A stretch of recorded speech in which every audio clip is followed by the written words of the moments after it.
Hi guys, সকলোকে মোৰ YouTube চেনেললৈ স্বাগতম জনাইছোঁ। আজি কেইটামান মহৎ লোকৰ বাণী লৈ আহিছোঁ। ব'লক এতিয়া ভিডিঅ'টো আৰম্ভ কৰোঁ। আৰম্ভ কৰাৰ আগতে এটা ৰিকুৱেষ্ট কৰোঁ, মোৰ চেনেলটো ছাবস্ক্ৰাইব কৰি দিব আৰু লগতে থকা বেল আইকনটো ক্লিক কৰি দিব। তেতিয়াহে মই দি থকা নতুন নতুন ভিডিঅ'বোৰ আপডেট আপোনালোকে পাই থাকিব।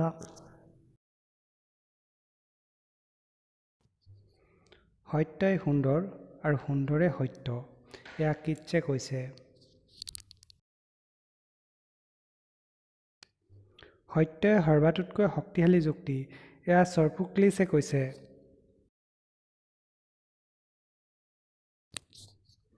সাধুজন হিমালয়ৰ দৰে দূৰৰ পৰাই দৃশ্যমান, কিন্তু অসাধুজন ৰাতি নিক্ষেপ কৰা কাঁড়ৰ দৰে অদৃশ্য, এয়া পালি সাহিত্যই কৈছে।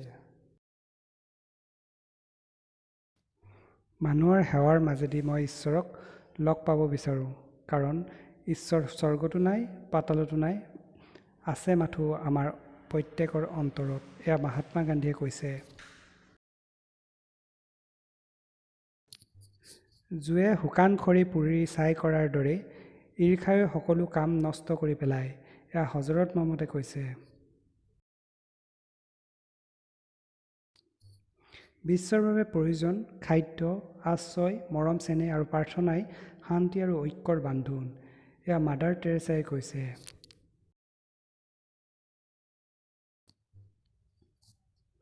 কৰ্মই আমাক তিনিটা বৃহৎ অনিষ্টকাৰী শক্তিৰ পৰা ৰক্ষা কৰে, ক্লান্তি, কুঅভ্যাস আৰু অভাৱ, এয়া ভল্টিয়াৰে কৈছে। মোৰ যদি ভিডিঅ'টো ভাল লাগিলে লাইক কৰিব, কমেণ্ট কৰিব আৰু ছাবস্ক্ৰাইব কৰিবলৈ নাপাহৰিব। লগতে থকা বেল আইকনটো ক্লিক কৰি দিব, তেতিয়াহে মই দি থকা নতুন নতুন ভিডিঅ'বোৰ আপডেট আপোনালোকে পাই থাকিব। ধন্যবাদ।